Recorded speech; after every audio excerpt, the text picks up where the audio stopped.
Welcome to In Their Words, where extraordinary stories of human compassion come to life. Today, we're diving into the remarkable journey of Chris Prince, a punk rock Santa that proves that true heroism comes in the most unexpected packages. When a close friend's life hung in the balance, facing a critical kidney condition, Chris didn't just offer sympathy. He offered something far more powerful, his own kidney. Stepping up with the heart of a rock star and the soul of a lifesaver, Chris underwent testing and became the perfect donor match. Supported by the incredible transplant team at UPMC in Central PA, he transformed a personal challenge into a mission of hope. But Chris didn't stop at donation. He turned his experience into a passionate platform, using his unique voice to amplify the critical message of organ donation. These donations are just as important as what doctors and nurses do, Chris says. It's a wonderful family and community supporting each other. It's all about giving the gift of life. Get ready for a story that'll rock your understanding of what it means to be a hero. Hi, my name is Chris Prince. So about, I don't know, 5 years or so ago, 4 or 5 years ago, our close friend Jimmy had a medical incident. And it's a super, super rare thing that happens to people. They don't really know a whole lot about it. And he was hospitalized, he was put into a coma, and it turned out that this particular illness he had was one that just shut his kidneys down. Like it completely attacked his kidneys. So he was in the hospital for a few weeks. He had to go through dialysis, and it was really, really tough for us. He's my wife's best friend. He's her partner. And so he had to go through all these tests and, dialysis and all the things we used to do together. We couldn't really do anymore. We've been on a trivia team together for like 7 years, I think. And so he couldn't eat the same stuff anymore. He couldn't drink. And it was a really, really tough thing to watch him go through. So last year, I think in February, he had gone through all the tests he needed to go through to get approved for a transplant. And I was just the first to step into the ring. If I didn't pass any of the tests that needed to be done, my wife was going to step in. And if she didn't pass, then his partner was going to step in. But it just so happened that I think it was last January or February, Jimmy came by our house with literature on UPMC. And I read through it all. I did some actual research on, what it looks like, what it involved, the fatality rates were, and things like that. And I was really, really comfortable with everything I had read about it. And so using the little pamphlet he gave me, I called UPMC, talked to Jackie, did like all the little phone interviews and stuff first. And I felt really comfortable with it after talking to everybody. And it just so happened that we were a tissue match. I'm a universal blood donor type. And so it just worked out. And somehow, despite all the abuses I put my body through in my teens and 20s, nothing was permanently damaged. So here we are. Yeah. So I'm a huge advocate for this because it's so much easier than I think people realize. They do a phone interview with you, just kind of basic background, medical history type stuff, your habits, things like, are you a smoker? Are you a drinker? Do you do any recreational drugs and things like that? And then you talk to the social worker, UPMC's social worker. I think there's two of them. And they just kind of make sure that you're doing it for all the right reasons, that you haven't been coerced into doing that you haven't like accepted money for it, that you're in a good frame of mind to accept the potential consequences of doing something like this. And then after that, they start to schedule tests. So I think the first thing I had to do was I had to get my blood drawn, which when I started this process, I've long been absolutely terrified of hypodermic needles. So like just the fact that I went and got several vials of blood drawn right off the bat. After I did that, I was like fully committed. I'm like, all right, like they're going to stick me a lot more. I got to get used to this. And I think my fear of hypodermic needles is pretty much over at this point. Because I've been poked so many times. So I did a blood draw. And after that initial blood draw, it depends on like what those tests come back with. I had a weird glucose thing going on. So I had to do a glucose test next, which I didn't love it. You have to get blood drawn like 3 times in an hour after drinking this like super, super sugary, like hummingbird juice. It was disgusting. And after I passed the glucose test, there were like another few blood draws, I guess. But eventually, what happens is you schedule these days to go in to meet everybody and you talk to the surgeons that work on patients. You talk to your donor advocate. You talk face to face with the social worker, and like you do a really, really, really in depth analysis, and they go over the risks with you. You have to be willing to accept that there's a possibility that you'll die from it. And then there's like a load of tests. They do this thing called the glow fill test, where I think in one day I got like 22 vials of blood drawn. And then the next day I did the glow fill test, and they test you for everything that they can possibly test you for. They run tests on your blood.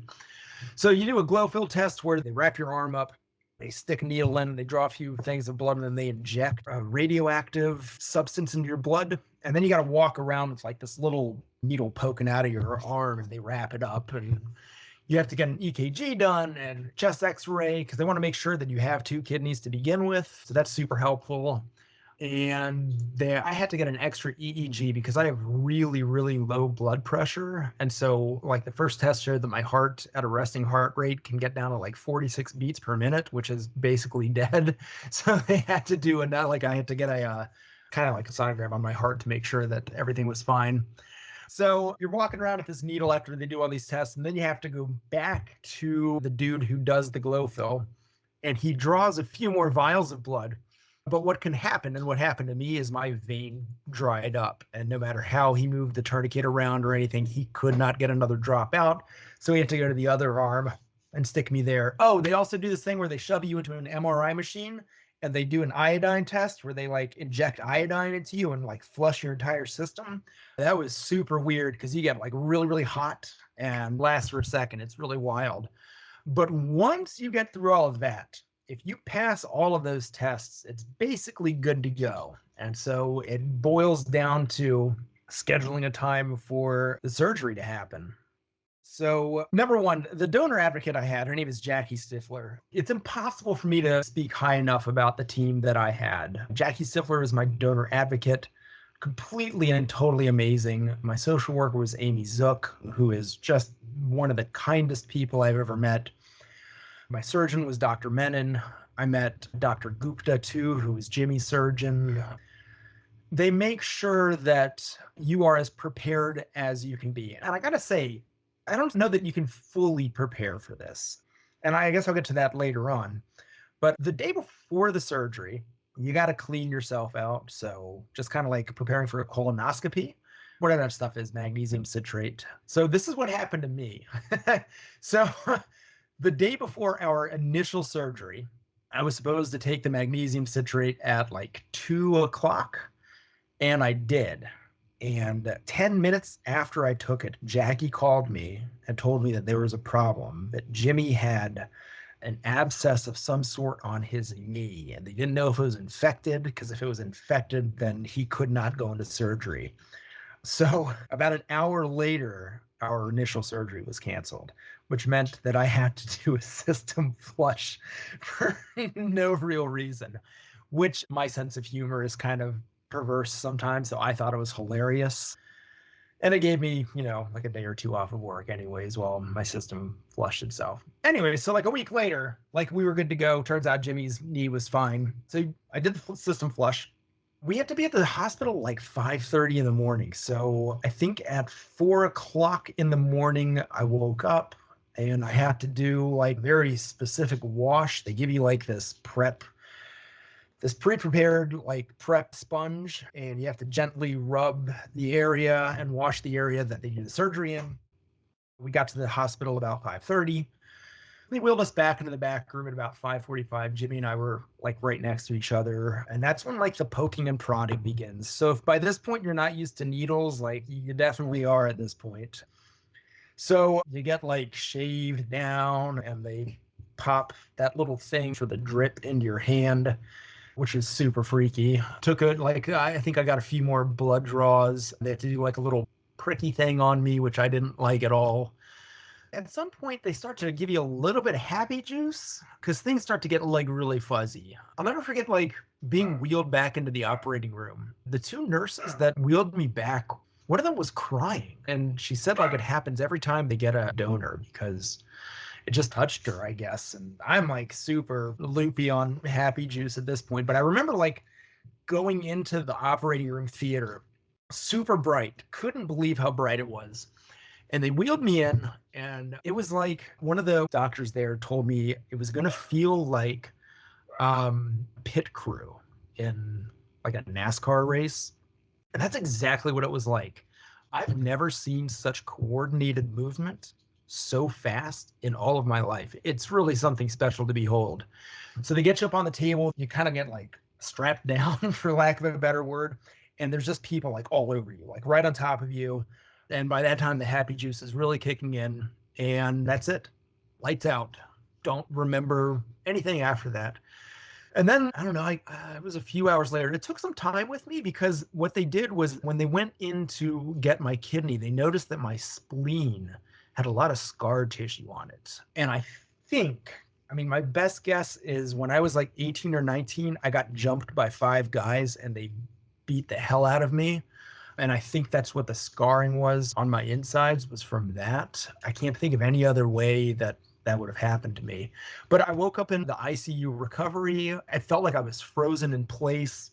I was in a little bit of pain, so they were giving me some morphine, but I was in and out of consciousness an awful lot. I didn't really quite know what was happening. I was like in a very sleepy state. I got wheeled up to my room, put in bed, and I think the most shocking thing about it, and really this is the part that they can't prepare you for, because I think every individual's super different. I have a pretty fairly high pain tolerance. I've never felt pain like that in my life, partially because it compromises your core. So any type of movement you do, you never realize how much your midsection has to do with your movement. And it felt like I had been hit by a small car. I don't know how else to describe it, but I could barely hold myself up. I could barely get out of bed. I remember the first walk they took me on. They take you on a walk pretty quickly to make sure that you're not clotting up with blood.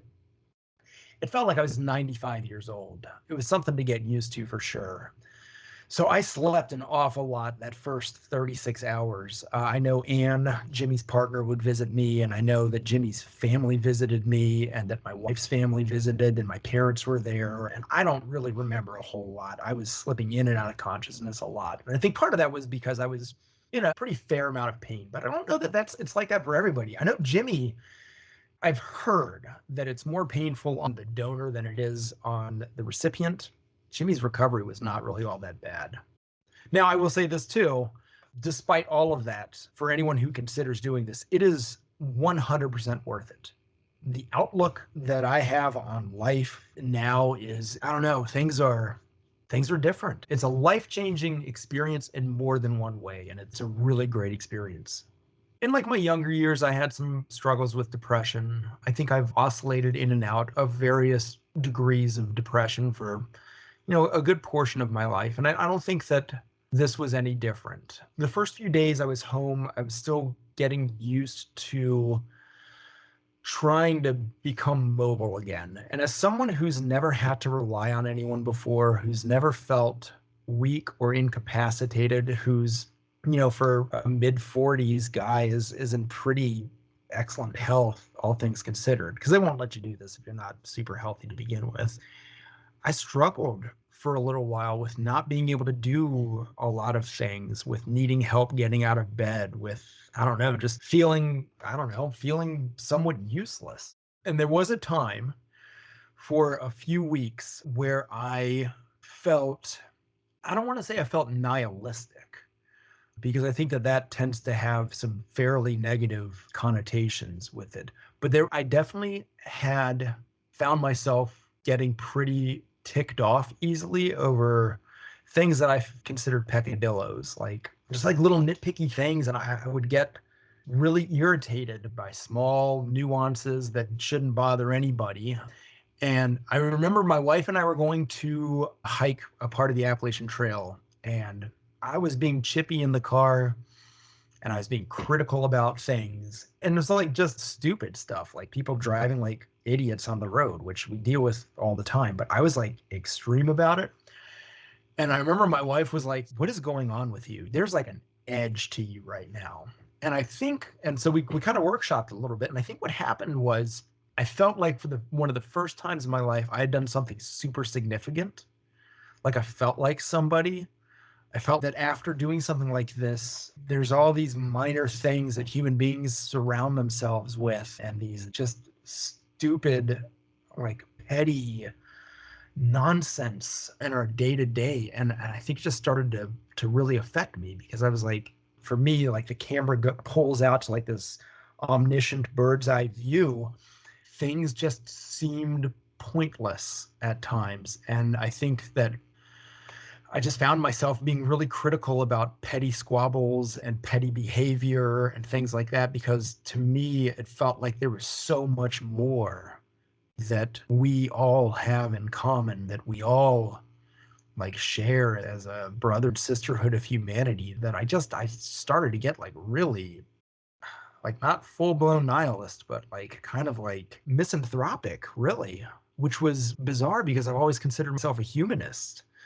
It took some time to work through that. And I think, by like the end of July, about 2.5 months after surgery or so, I think I was starting to feel myself again. That was a tough thing to get through. The first week I was home from surgery, I felt just overwhelmed, man, with emotions. Like I cried every day for, I don't know, like 3 weeks. I was overcome with emotion. I was overcome with just how amazing modern medicine is and how amazing the people who are RNs, LPNs, surgeons, medical doctors, all of it. Like I was just in awe of the care I received and the people who surrounded me. So I like bought bouquets of flowers for Jackie and the team at the Brady building. And I bought a bouquet of flowers for the nurses on the 4th floor of the hospital and for the ER nurses too, just because I was overwhelmed with like gratitude that I got out on the other side and I felt really good about medicine and the technology we have and the good, deep good that medicine does. So I think once I got through that like really, really tough period where I felt not myself, I started thinking, well, there's got to be something more I can do, right? And there's got to be something where I can shine a light on how meaningful this experience is. So I reached out to Jackie and I was like, hey, do you guys have like a fundraising thing or something where like I can like get people to donate to the Brady building? And she sent me a link to the Pinnacle Foundation and was like, this is just the basic hub for donations. And I was like, oh, okay, cool. Yeah, I hadn't quite figured out what I wanted to do yet, but it was nice to have access to that once I figured it out. And in November at Cumberland Valley High School, we did this thing called the CVU Day. And I got Jimmy to come in to school with me for a day. And what CVU Day is like these little workshops that kids sign up for. And, some of it's like career-based, some of it's hobby-based, some of it's, just information-based. And so Jimmy and I did a presentation to 6 groups of kids, like, I don't know, between 8 and 15 kids in each session about what our story was like and what it felt like and what it looked like, and got to show some fun pictures and things like that. And it was during that time where I was like, God, what? Every year I do this thing called Punk Rock Santa for a thing called the Market of Curiosities that Dave and Sarah, who are the owners of a little store called Miss Ruth's Time Bomb in Carlisle, they do this thing called the Market of Curiosities every year. And it's this huge, like they fill the Carlisle Expo Center with vendors, and there's beer and there's food and people selling really cool stuff. And there's a circus normally. And I don't know, it was like 6 years ago that they had put out an APB for someone who had all the clearances you need to be a teacher, really. And I was like, well, I got all that. But they put out an APB looking for someone to play a character of Punk Rock Santa. And I was like, well, I've been into punk since I was 15 years old. The first punk band I ever got into was Minor Threat. I think I was like 15. My cousin turned me onto them, and that was basically the end of my normalcy. which really had started in 1987, I guess, when I found Iron Maiden. But anyways, that's beside the point. There's this evolution from heavy metal to punk. Anyway, so like because I was punk rock fan, I was like, well, this is a perfect opportunity to, I don't know, like raise money and see if I can get people interested and invested in learning about kidney donation and getting interested in donating to the Pinnacle Foundation for people who need help. And so I ran the idea by Dave and Sarah, and they were like all chips in immediately. So by the day of the Market of Curiosities, they had already set up like, I had like a little rudimentary QR code, and they had gone like beyond that. And I don't know, the rest was history. I just felt like it was a perfect opportunity to garner interest, and it like far exceeded any expectations I had. Like when I found out how much had been donated through the credit card things, and I had something like $400, $500, $600 cash on me too. It was like overwhelming. And so I just figured that that character, who I don't know, is like this alter ego of mine. It's like an alter ego in a way. Like the punk rock thing is absolutely me, but like the outgoing, extroverted part of that character is not me at all. I'm a pretty quiet guy. I keep, I'm a bookworm and a homebody and kind of a hermit. But like punk rock Santa is like this weird alter ego, like extroverted alter ego of mine. And I've been doing the character for a while. And I figured just like with how people have responded to that character in the past.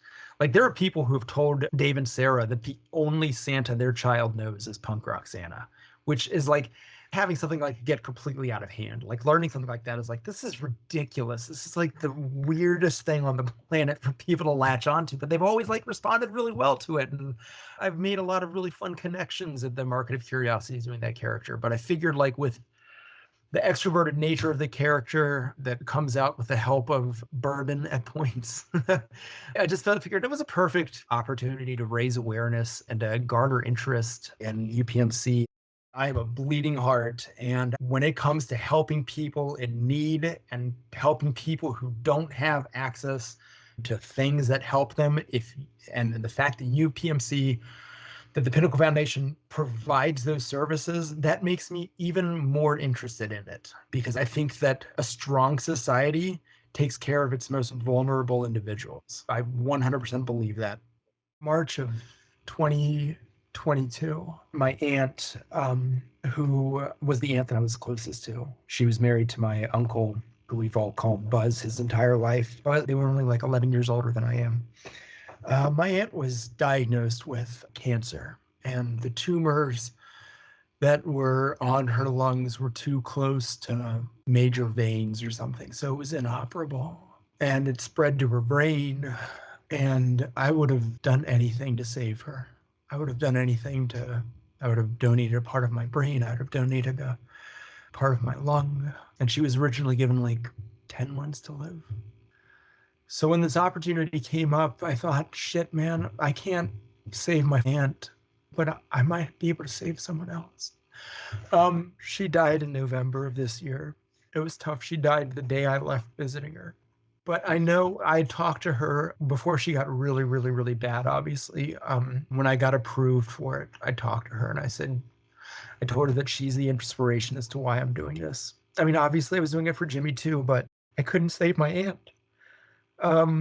So this was like a way for me to save someone else or to help someone else. And about 2 months before she died, sometime in September, she was in the hospital because things got bad. And my cousin messaged me and she said that Tucker, my aunt's name was Tucker. This is her right here. I keep her right there. My aunt was bragging about me to all the RNs that were helping her. So my family was all chips in. My side of the family, my mom was super supportive. As we wrap up today's incredible story, Chris leaves us with a powerful call to action.